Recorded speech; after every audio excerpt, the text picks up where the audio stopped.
ஐயா அப்படியே ஐயா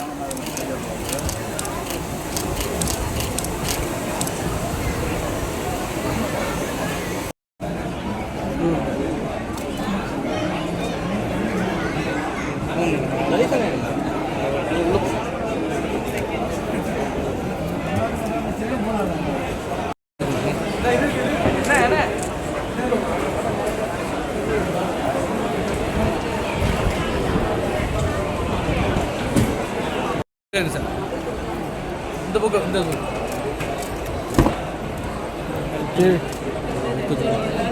இல்லைங்களா தள்ளி விட்டு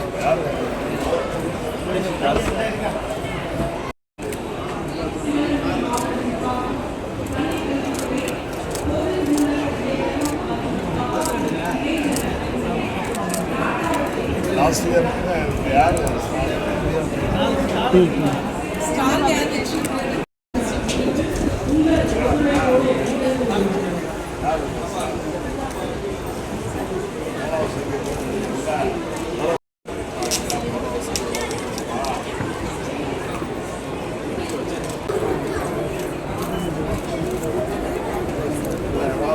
உள்ள போ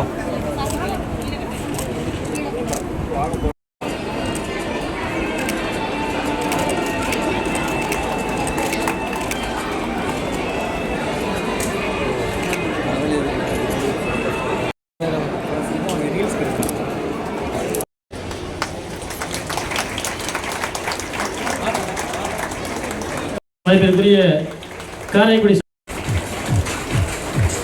நிர்வாகம், பள்ளி கல்வித்துறை, பொது நூலக இயக்கம் மற்றும் பப்பாசி இணைந்து நடத்தும் 4வது சிவகங்கை புத்தக திருவிழா 2025ஆம் ஆண்டு. இந்த புத்தக திருவிழாவின் புத்தக திருவிழா நடத்தணும் அப்படின்னு திட்டமிட்டு சிவகங்கை மாவட்டத்திலையும் ஒவ்வொரு வருஷமும் நம்ம புத்தக திருவிழா ஆனது நடைபெற்று வந்துட்டு இருக்கு. இது 4வது ஆண்டா நம்ம இந்த புக் ஃபேர் ஆனது ஆர்கனைஸ் பண்ணியிருக்கோம். ஒவ்வொரு வருஷமும் கோடிக்கணக்கான விலை மதிப்பீடான புக்ஸ் வந்து இந்த திருவிழாவில் சேல் ஆகிட்டு இருக்கு அப்படின்றது மிக மகிழ்ச்சியான விஷயம். இந்த வருஷம் நம்ம February 21 இன்றைய தினம் இந்த புத்தக திருவிழா வந்து ஆரம்பிக்கிறோம். புத்தகம் அப்படின்னு சொல்லும்போது அதில் முக்கியமான விஷயம் வந்து மொழி தான். ஒவ்வொரு உலகத்தில் ஒவ்வொரு ஊர்கள்லேயும் பேசக்கூடிய மொழிகள், எழுதக்கூடிய மொழிகள், அவ்வாறு பல்வேறு மொழிகள் வந்து இருக்கு. அந்த மொழிகளுக்கு உயிர் கொடுக்கிறது, அடுத்தடுத்த தலைமுறைக்கு அந்த மொழிகளை கொண்டு போய் சேர்க்கிறது வந்து இலக்கியம். இந்த இலக்கியம் தான் நம்ம புத்தகமாக படிக்கிறோம். அந்த விதத்தில் பார்த்தா இன்றைக்கு உலக தாய்மொழி தினம். புத்தக திருவிழா ஆரம்பிக்கிறதுக்கு இதுவிட பொருத்தமான ஒரு நாள் உண்டா அப்படின்றது தெரியல. ஸோ இன்னைக்கு நம்ம இதை ஆரம்பிக்கிறோம். தாய்மொழி உறுதிமொழி வந்து கல்வி நிறுவனங்கள்லையும் பிற அரசு அலுவலகங்கள்லாம் எடுத்திருக்காங்க. நம்ம அதுக்குள்ள இன்ஸ்ட்ரக்ஷன் கொடுத்துருந்தோம். எடுத்த ஃபோட்டோஸ் எல்லாம் வாட்ஸ்அப்பில் எல்லாம் அனுப்பிட்டு இருந்தாங்க. ஸோ இந்த புத்தக திருவிழா நம்ம இன்னைக்கு துவங்குறோம் அப்படின்றதே உறுதிமொழி எடுத்த மாதிரி தான். ஸோ இது வந்து மாணவ மாணவிகள் இன்னைக்கு வருகை தந்திருக்கீங்க. ஒவ்வொரு நாளும் மாணவ மாணவிகள் வட்ட வாரியாக இங்கே வர்றதுக்கு நாங்கள் ஏற்பாடுகள் செஞ்சுருக்கோம். அது இல்லாமல் தனிப்பட்ட முறையிலையுமே பேரண்ட்ஸோட உங்களோட பெற்றோர்களை அழைத்து இங்கே வந்து நிறைய புத்தகங்கள், ஏன்னா புத்தகங்கள் வந்து படிக்கிறது, இவ்வளோ புத்தகங்கள் ஒரே இடத்துல பார்க்குறது அப்படின்றது நம்மளுக்கு வருஷத்துக்கு ஒரு வாட்டி நம்ம மாவட்டத்திலே இந்த வாய்ப்பு கிடைக்குது அப்படின்றது மிகப்பெரிய விஷயம்.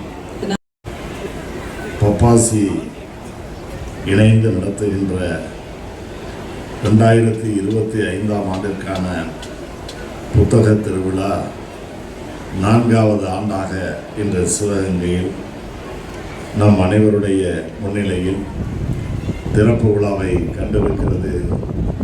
அந்த வகையில் இன்று நடைபெறுகின்ற முதல் நாள் திறப்பு விழா நிகழ்ச்சியில் நூலகங்கள், ஆகவே அத்தகைய நூலகங்களில் சென்று பெறக்கூடிய அந்த தேடல் திரட்டல்களை இங்கு படைக்கப்பட்டிருக்கின்ற பல்வேறு பதிப்பகத்தார் படைத்திருக்கின்ற அந்த நூல்களை பார்ப்பதன் மூலமாக வருகை தந்திருக்கின்ற மாணவ செல்வங்கள் அனைத்து புத்தகங்களையும் பதிப்பகங்களில் வாங்க வேண்டும் என்பதல்ல, அவரவர்கள் தாங்கள் விரும்புகின்ற ஒரு சில நூல்களையாவது தங்களுடைய பெற்றோர்கள் தருகின்ற நிதி அல்லது தங்களுடைய சேமிப்பு நிதியிலிருந்து இதை வாங்கி புத்தகத்தை படிக்கின்ற அந்த பழக்கத்தை உருவாக்கி கொள்ள வேண்டும் என்று நான் இந்த நல்ல நேரத்தில் கேட்டுக்கொள்கிறேன்.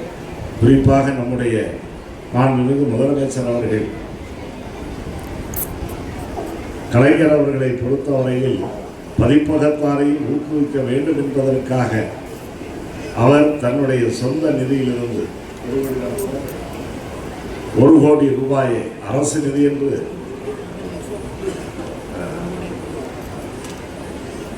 கலைஞர் அவர்கள் அரசின் முதலமைச்சராக இருந்து பதிப்பகத்தாரைகளை பாதுகாக்க வேண்டும். இவ்வளவு நூல்களை அவர்கள் எழுத்தாளர்கள் எழுதுகிறார்கள், பதிப்பகத்தார்கள் படைக்கிறார்கள்னா அவர்களுக்கு பொருளாதாரம் தேவை. அந்த பொருளாதாரம் எப்படின்னா அந்த பதிப்புகள் விற்பனையானால் தான் கிடைக்கும்.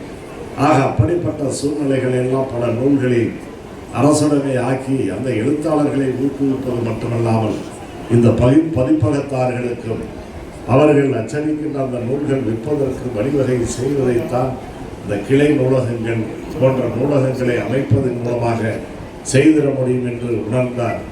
அதற்காகவே இதுபோன்ற புத்தக கண்காட்சியை சென்னையிலே கூட்டி தன்னுடைய சொந்த நிதியில் 1 கோடி ரூபாயை தந்து அதிலிருந்து ஆண்டுதோறும் வரக்கூடிய வட்டித் தொகையை வைத்து அந்த பதிப்பகத்தார்களை எல்லாம் ஊக்குவிப்பதற்கான ஒரு திட்டத்தை அறிவித்தார். அது இப்பொழுது பொப்பாசி அமைப்பிடத்திலே தான் அந்த 1 கோடி ரூபாய் வைப்பு நிதியாக இருக்கிறது. அதில் வரப்பட்ட வட்டித் தொகை மட்டும் நீங்கள் பார்த்தீங்கன்னா அசல் அப்படியே இருக்குது. 1,15 லட்சம் ரூபாய் இப்பொழுது அதன் மூலமாக வட்டியாக வந்து பதிப்பகங்காரர்களுக்கு பகிர்ந்து வழங்கப்பட்டிருக்கிறது.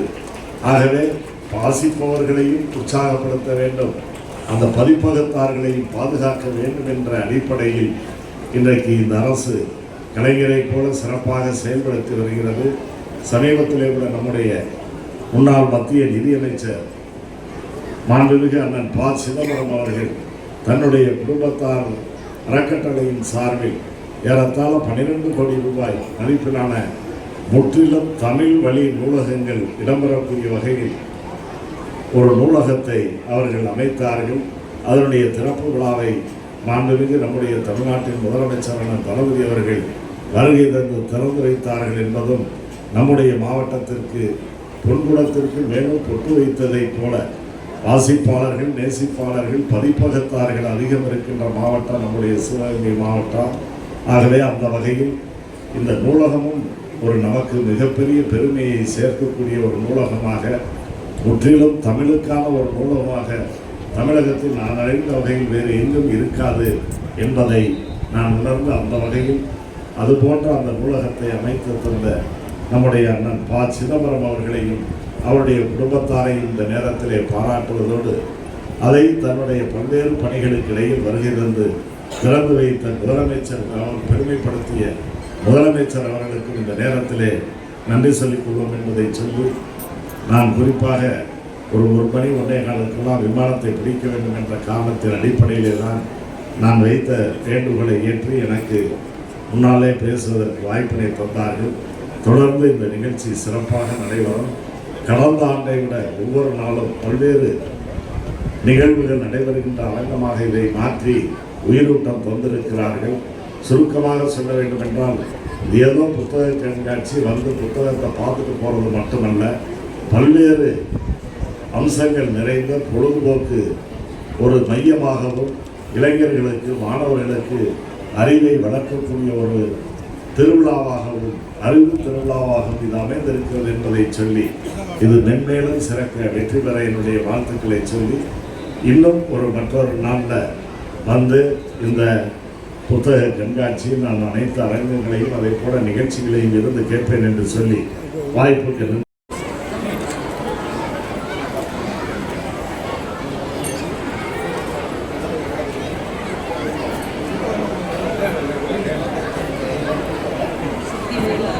போடுதலுக்குரிய அமைச்சர் பெருமாள் அவர்கள் வெளியிடுகிறார்கள். குழந்தைகளுக்கான நிதியுதவி சங்கத்தை என்ற பெயர் வடிவமைக்கப்பட்டுள்ளது. அவ்வாறு அமைப்பிற்குரிய